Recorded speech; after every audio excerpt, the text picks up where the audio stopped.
Nah, di video kali ini kita akan melanjutkan pembelajaran bahasa Jerman di level B1, yakni di episode kedua. Tentang apa? Tentang Satzarten.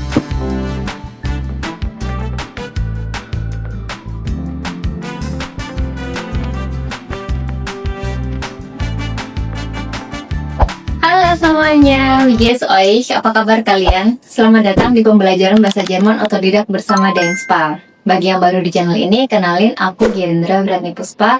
Aku adalah pengajar prioritas di Dengspa Lombok dan penulis blog Dengspa.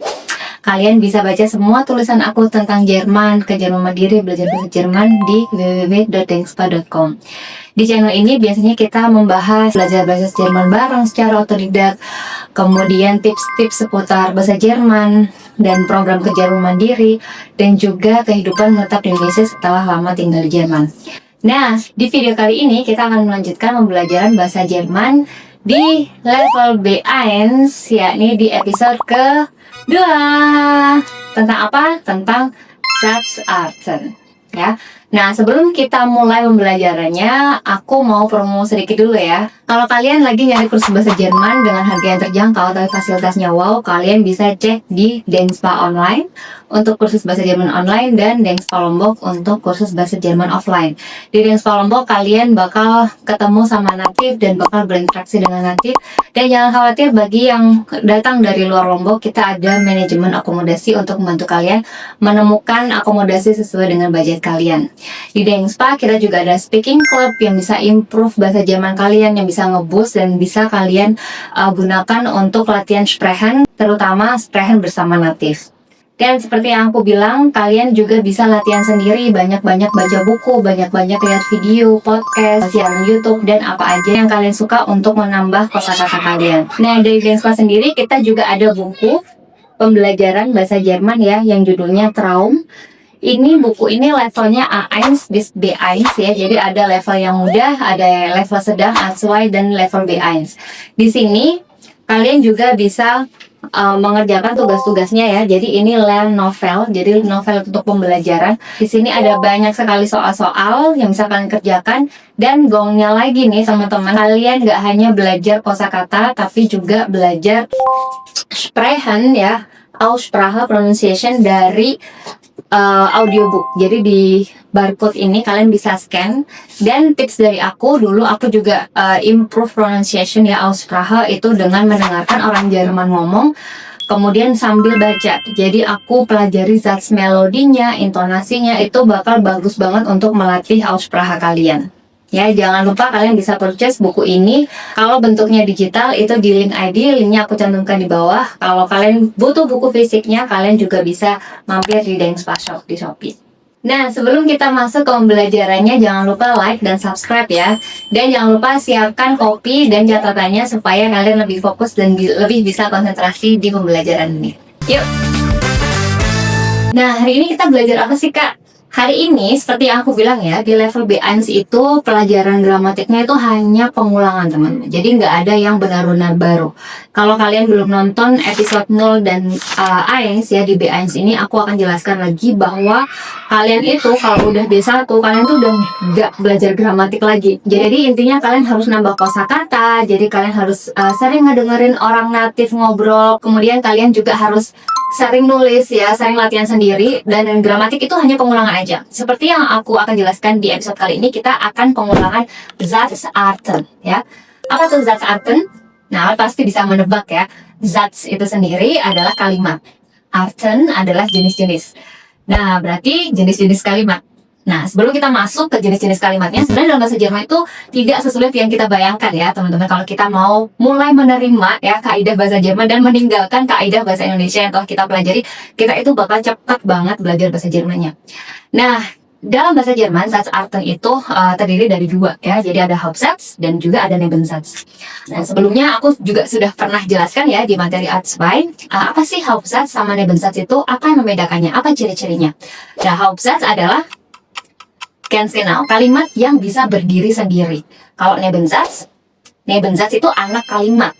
Ya, kalau anak itu nggak bisa tanpa induknya, ya kan? Kalau Hauptsatz itu induk kalimat, kalau anak kalimat itu Nebensatz. Nah, maksudnya itu apa, Kak? Jadi, kalau misalnya induk kalimat ya, contohnya aku bilang, ich lerne Deutsch. Aku belajar bahasa Jerman. Ich lerne Deutsch. Ini kan kalau misalnya dia sendiri kan bisa aja ya dipahami ya, karena ngerti kan, kayak aku belajar bahasa Jerman, ya udah gitu, ya kan, paham di situ. Nah, kalau Nebensatz, misalnya nih aku tulis, weil ich in Deutschland arbeiten möchte. Karena aku ingin kerja di Jerman, weil ich in Deutschland arbeiten möchte. Kalau kalian dalam bahasa Indonesia teman-teman ya, kalian dengar orang bilang karena aku ingin kerja di Jerman doang ya, nggak ada aku belajar bahasa Jerman, cuman dengar aja kayak karena aku ingin kerja di Jerman. Lah terus karena kamu ingin kerja ke Jerman atau kerja di Jerman, kamu ngapain gitu kan? Pastinya kayak aneh gitu di situ. Itu ciri-cirinya anak kalimat. Jadi dia tuh nggak bisa berdiri sendiri tanpa induknya gitu. Apalagi kalau misalnya diawali dengan kata karena, meskipun, misalnya meskipun hujan. Nah terus apa meskipun hujan gitu kan?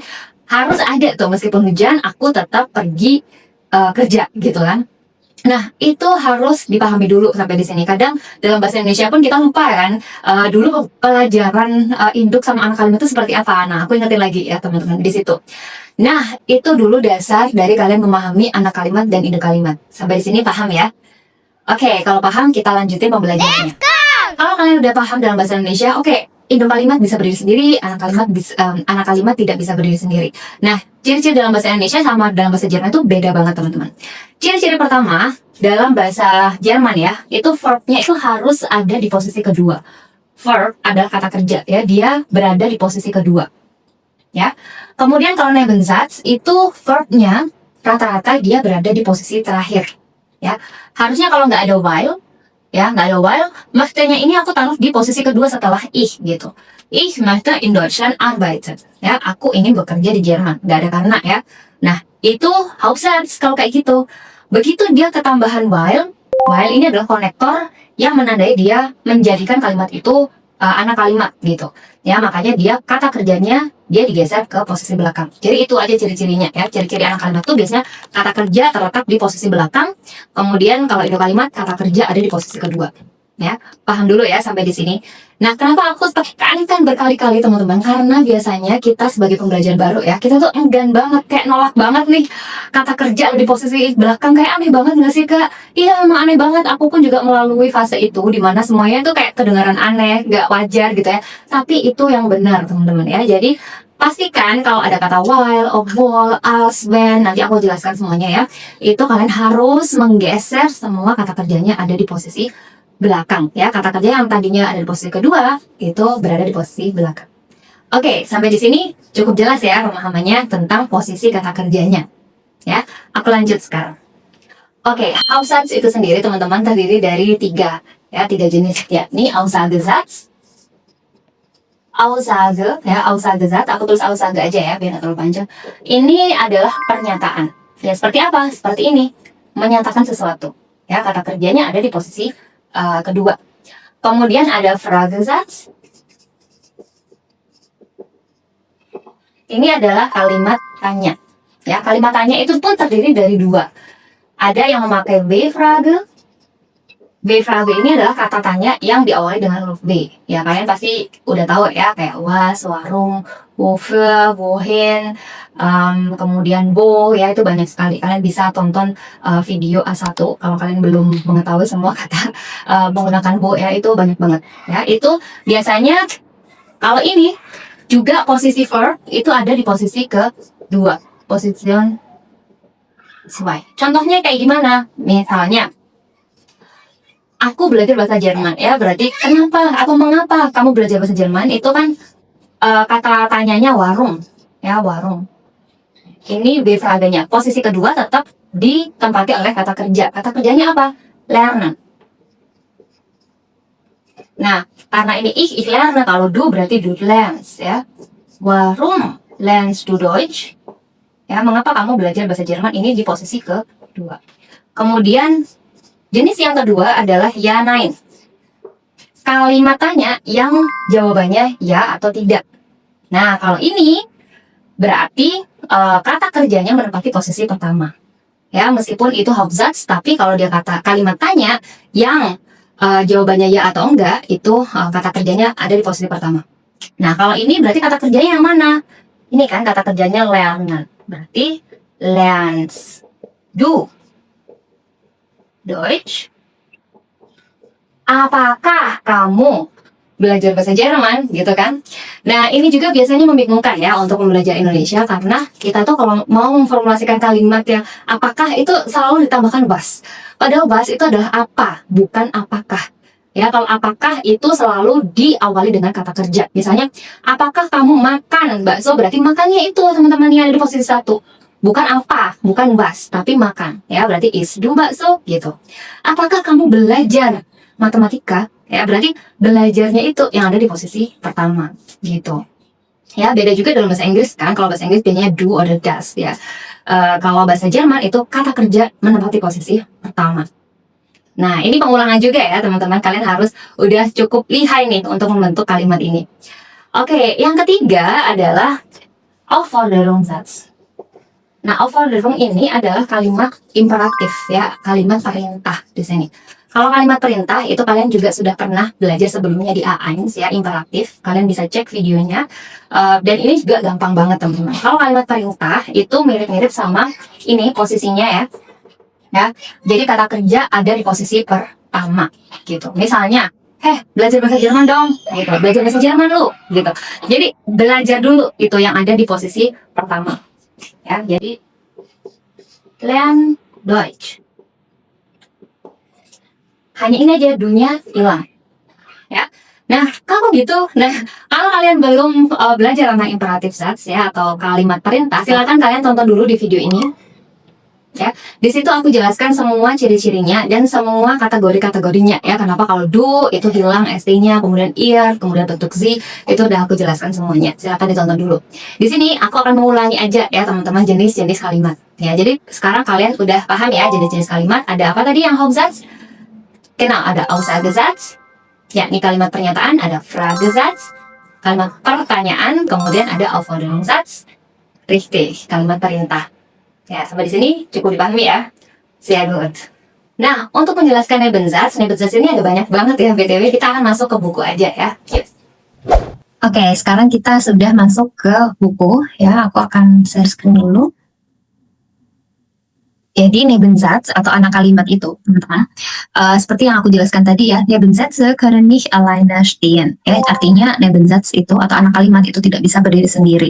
Ya, sie sind oft von einem Hauptsatz abhängig. Ya, jadi dia tuh selalu tergantung dari Hauptsatznya atau indokalimat itu.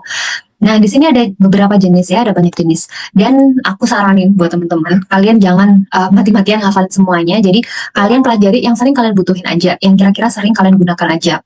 Ya, di sini ada misalnya kausal ya, kalimat sebab akibat ya. Misalnya contoh, misalnya di situ ich habe keine Zeit, ini adalah Hauptsatznya ya, induk kalimatnya, weil ich Hausaufgaben machen muss. Ya, karena aku harus mengerjakan PR. Di situ. Nah, perhatikan di situ, while adalah konektornya dan kata kerjanya harus terletak di posisi belakang gitu. Ini kalimat sebab akibat ya. Kemudian kalimat kondisional. Ya, misalnya wenn du mit dem Direktor sprechen möchtest, brauchst du einen Termin. Nah, ini juga sudah pernah aku jelaskan di A2 ya, videonya ada di sini ya. Kalian bisa tonton kalau kalian ingin memahami kalimat menggunakan when. Ya, when itu adalah syarat gitu ya, kondisional. Jadi jika gitu, kalau dalam bahasa Inggris adalah if ya. Kalau kamu ingin berbicara dengan kepala sekolah atau direktur di sini, kamu harus punya atau kamu butuh janji di situ. Nah, teman-teman kita bisa lihat ya, when di sini adalah konektornya. Dan ini pengulangan lagi ya teman-teman, kalau dia Nebensatz atau anak kalimat ini berada di posisi pertama setelah koma, itu bukan ditempati oleh subjek, tapi ditempati oleh kata kerja. Kata kerjanya kan di sini brauchen ya, karena konjugasinya do jadinya brauchs gitu. Nah, ini juga biasanya sering salah ya teman-teman kita, karena misalnya dalam bahasa Indonesia kan kayak kalau kamu ingin berbicara dengan kepala sekolah, kamu harus bikin janji gitu kan. Jadi setelah kalau bla bla bla itu setelah itu selalu subjek kamu di situ, padahal itu salah ya. Kalau dalam bahasa Jerman itu jatuhnya kayak kalau kamu ingin berbicara dengan kepala sekolah butuh kamu janji gitu loh, jadi kayak nggak enak banget kan didengar, tapi itu yang benar teman-teman, please ya. Jadi sampai di sini, sampai di B1 aku harap kalian mau meninggalkan kaidah bahasa Indonesia kalian dan pelan-pelan menerima kaidah bahasa Jerman ya, karena itu akan membantu banget kalian cepat belajarnya. Genau. Jadi di sini perhatikan band ini juga konektor dan möchtesnya itu ada di posisi terakhir. Ya, kemudian temporal. Temporal ini waktu ya. Jadi ketika atau saat ya. Jadi als wir in München waren, trafen wir unsere Freunde. Jadi saat kita atau ketika kita di München, kita bertemu dengan teman-teman kita gitu. Nah, als ini kalau dalam bahasa Inggris tuh bukan if ya, dia mirip when I was a child gitu. Jadi itu yang sering ketukar di situ. Jadi kalau when dalam bahasa Jerman itu bahasa Inggrisnya if ya, kalau als itu when gitu. Nah, ini juga udah harus mulai dibiasakan. Kemudian konsesif. Konsesif ini biasanya kontras ya, ada positif ada negatif. Misalnya di sini Max fuhr mit dem Fahrrad zur Arbeit obwohl es regnete. Ya, Max pergi dengan sepeda ke tempat kerja meskipun hujan gitu. Nah, di sini obwohl ini meskipun ya, meskipun itu juga menjadikan kata kerjanya terletak di posisi terakhir. Ya, ini regnete karena dia preteritum ya, regnet gitu. Nah, kemudian final. Final misalnya nih, wir stellen die Milch in den Kühlschrank damit sie frisch bleibt. Ya, kita meletakkan susu di kulkas supaya tetap segar gitu ya. Bleiben ini kan kata kerjanya, dia terletak di posisi belakang. Nah, ini kayak apa ya, tujuan ya, final itu kayak tujuannya itu apa gitu. Di situ pakai damit. Das Satz ini ya kayak bahwa, kalau kayak gitu. Nah, ini sering banget dipakai kan, sering banget ya. Das, wenn, weil ya, obwohl ini anak-anak kalimat yang paling sering kita pakai saat kita di Jerman ya. Misalnya di sini mein Nachbar hat mir erzählt, dass nächste Woche nach Wien fährt. Nah, di sini kalian bisa lihat ya, das itu juga harus kata kerjanya harus banget di posisi belakang ya. Kemudian ob Satz. Ya, ich weiß leider nicht ob mein Nachbar nach Wien fährt. Nah, ob ini juga aku akan jelaskan setelah ini ya di Fragesatz, karena ini mengacu ke Fragesatz ya, kalimat tanya yang menjadi anak kalimat ya. Nanti aku akan jelaskan di situ. Nah, sampai di sini udah cukup jelas ya pengulangan Nebensatz. Jadi anak-anak kalimat ini yang sering kalian gunakan ini lebih baik kalau kalian sering menggunakannya ya, mungkin untuk speaking club di Denspa, atau mungkin juga kalian bisa nulis buku diary, atau mungkin bisa chat sama orang Jerman. Nah, kayak gitu kalian bakal efektif banget untuk menggunakan gramatik ini dalam kehidupan sehari-hari gitu. Nah, di sini di atas ini udah aku jelaskan ya, sering aku jelaskan juga di Atswai ya. Ini adalah struktur kalimatnya. Ya, Hauptsatz, Nebensatz. Ada Hauptsatz yang Fragesatz, kemudian Nebensatz. Misalnya Hauptsatznya itu sebagai kalimat tanya. Misalnya nimm Max die U-Bahn, wenn er zum Rathaus fährt ya. Apakah Max naik Underground Train saat dia pergi jika dia pergi ke Rathaus kayak gitu ya. Jadi ini bisa juga Hauptsatznya itu bentuknya adalah Fragesatz, itu bisa banget ya. Hauptsatz juga bisa bentuk yang Aufforderungssatz ya, yang aku bilang tadi ya. Hauptsatznya itu misalnya nimm die U-Bahn wenn du zum Rathaus fährst ya. Misalnya naik U-Bahn aja kalau kamu pergi ke Rathaus kayak gitu, itu juga bisa bentuknya ya. Nah, jadi Hauptsatz atau induk kalimat itu bisa diutak-utik seperti itu ya. Nebensatz, nah Nebensatznya bisa ditambahkan konektor-konektor ya. Misalnya apa? Misalnya while, when, als, obwohl, damit, das, sama ob gitu ya. Oke, nah untuk latihan kalian bisa juga mengerjakan yang Übungswei ya. Kalian kerjakan, kemudian kalian bisa beli kunci jawabannya juga di link deskripsi ya, supaya kalian bisa lihat bener apa enggaknya. Tapi kalau enggak, udah yakin ya ini enggak terlalu susah ya kalau kalian udah belajar Atswei dan benar-benar sering terpapar sama bahasanya, itu enggak akan susah gramatik yang ini ya. Oke, di Übung 3 itu juga kalian bisa latihan konjungsi atau konektor-konektor yang sudah aku sebutkan tadi. Misalnya while, als, das, damit, obwohl, sama when ya, supaya kalian lebih sering exposure-nya ya di situ supaya lebih sering latihannya. Nah, ini juga dijelaskan ya eine Bensatz kann vor oder hinter einem Hauptsatz stehen. Ya, jadi anak kalimat itu bisa di depan atau di belakang induk kalimat. Ya, jadi perhatikan, ulangi lagi ya supaya kalau lebih jelas lagi. Kalau dia ada di depan setelah koma kata kerja, ya kalau dia ada di belakang itu tidak berubah ya. Jadi kalau dia ada di belakang yang pertama itu di sini adalah subjek. Ya, ich zog eine Jacke an, weil es sehr kalt war. Atau weil es sehr kalt war, zog ich eine Jacke an. Gitu. Oke, sampai di sini paham ya, teman-teman? Oke, kalau paham, kita akan mengulangi lagi episode ke episode keberapa ya yang A2, kalau nggak 20 kayaknya 21 ya, Fragesätze als Nebensätze.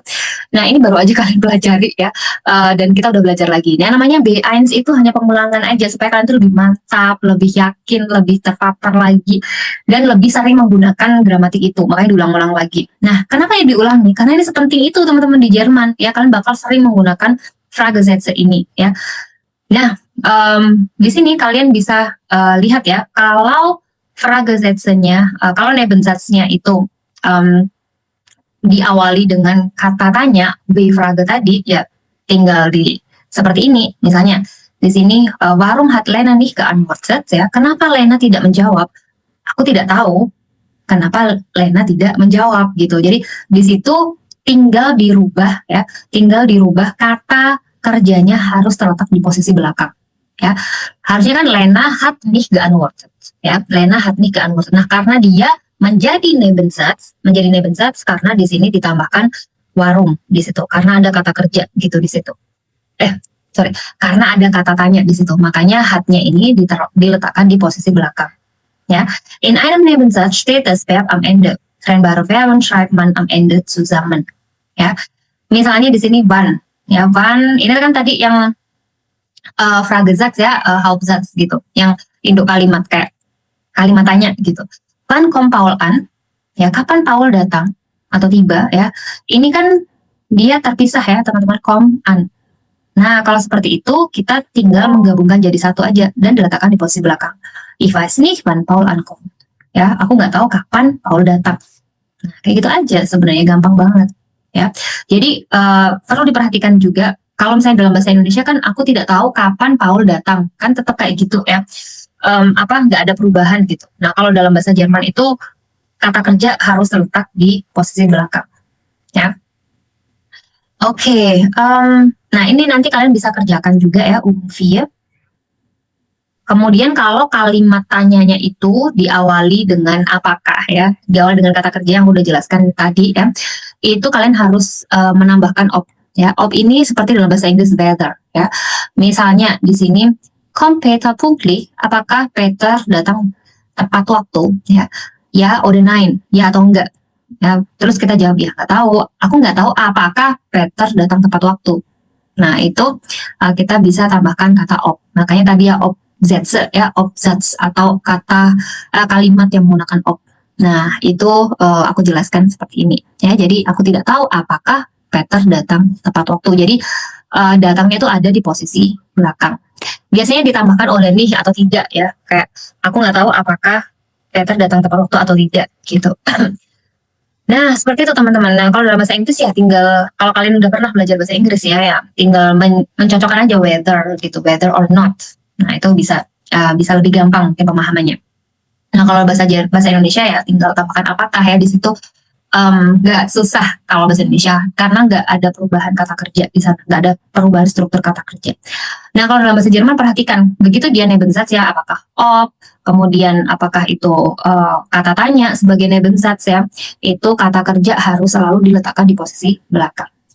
Nah, untuk tugas yang terakhir, untuk latihan lagi, kalian bisa latihan di Umum 5. Aku sarankan juga kalian mengulangi di materi Fragesatz ya, di episode ke-20 atau 21 di A2, supaya kalian lebih gampang untuk memahami dan supaya lebih yakin aja ya, in case kalian belum belajar soal itu. Oke teman-teman, nah kita udah belajar banyak hal ya. Hari ini kita udah belajar tentang pengulangan induk kalimat, anak kalimat yang menggunakan V-frage, anak kalimat yang menggunakan op. Nah, aku rasa kalian sudah cukup jelas dan hanya perlu sering latihan. Untuk latihannya, untuk latihan hören, ini penting banget teman-teman. Untuk latihan hören, kalian silakan latihan di VHS Portal, aku akan tunjukkan. Oke, untuk latihan hörennya, kalian silakan buka app kalian atau portal di website juga bisa ya supaya lebih lega. Silakan buka ini aja ya. Jadi B1 Deutsch Kurs yang episode 1 kemarin PR kalian adalah menyelesaikan semua tugas di sini ya. Yang Lektionen ya di Lektion 1 ya kemarin rund den Urlaub. Nah, sekarang episode 2 selama 1-2 minggu ke depan tugas kalian ada target kalian adalah menyelesaikan Lektion 2 yakni tentang zur Miete wohnen, tentang wohnen ya, Miete, Wohnung, ya, semuanya. Di situ kalian bisa temukan ratusan soal-soal hören, soal-soal gramatik sih B1 ini di sini nggak ada ya teman-teman. Makanya aku jelasin gramatiknya terpisah karena sekali lagi aku jelaskan di Jerman aja itu kalau udah B1 itu juga gramatiknya dipelajari pengulangan-pengulangan, yang penting kalian tuh sering mendengarkan, sering latihan aja di situ. Ya, kalian kerjakan semuanya di sini. Kalau kalian belum tahu caranya, kalian silakan tonton video pembelajaran B1 episode 0. Di sana aku jelaskan semua caranya, gampang banget ya. Oke, silakan kerjakan. Dan PR menulisnya selalu kalau kalian sudah menyelesaikan Lektion yang hören di VHS Portal itu, kalian bisa coba latihan nulis tentang hunian, tentang tempat tinggal kalian, menggunakan Satzarten yang sudah kita pelajari bareng-bareng tadi ya, menggunakan misalnya Hauptsatz, Nebensatz, atau menggunakan while, menggunakan das Sätze, menggunakan apapun yang sudah kalian pelajari tadi ya. Kalian bisa coba tulis di kolom komentar bagi 3 yang beruntung, dan yang menarik akan aku komentari dan akan aku koreksi di sana ya. Nah, gimana pengulangan gramatik tentang jenis-jenis kalimat? Nggak susah kan? Kalian tinggal mengulangi pelajaran A1 und A2 kalian. Dan tinggal buka-buka buku catatan aja pasti udah langsung bisa. Jangan lupa kerjakan tugas kalian di VHS Portal dan tugas gramatik di Deutsch Aber Hallo. Kalian bisa juga purchase kunci jawabannya, dan juga kalau mau latihan nulis, kalian bisa tulis di kolom komentar seperti yang aku jelaskan tadi ya. Kalau kalian mau latihan baca yang banyak, itu juga akan ngebantu banget untuk ngeboost bahasa Jerman kalian. Kalian bisa latihan baca novel digital yang sudah kalian download di materi B1, atau juga bisa sekalian beli novel dari Dengspa, Traum, ya, cerita kisah nyata perjuangan teman-teman kita yang sudah sampai Jerman dari Indonesia. Kalian juga bisa ya, seperti yang aku jelaskan tadi, bisa scan audiobooknya di sini untuk latihan Aussprache-nya. Kalau kalian pengen kembaran baju yang umumnya ke Jerman-Jermanan kayak gini, kalian bisa cek di sini di Dengspa Shop. Di sana kalian juga bisa support pendidikan anak Lombok dengan purchase tote bag atau merchandise dari Dengspa, merchandise yang ke Jerman-Jermanan, supaya kalian bisa lebih kece dan lebih semangat belajar bahasa Jermannya. Oke, semoga pembelajaran kali ini cukup membantu ya teman-teman. Jangan lupa share ke teman-teman kalian yang butuh kursus bahasa Jerman, atau kalian mau lanjut kursus bahasa Jerman, cek di Dengspa Online dan Dengspa Offline, dan temukan interaksi seru bersama natif dengan belajar di Dengspa. Tetap semangat belajarnya, kita ketemu di pembelajaran selanjutnya. Cheers!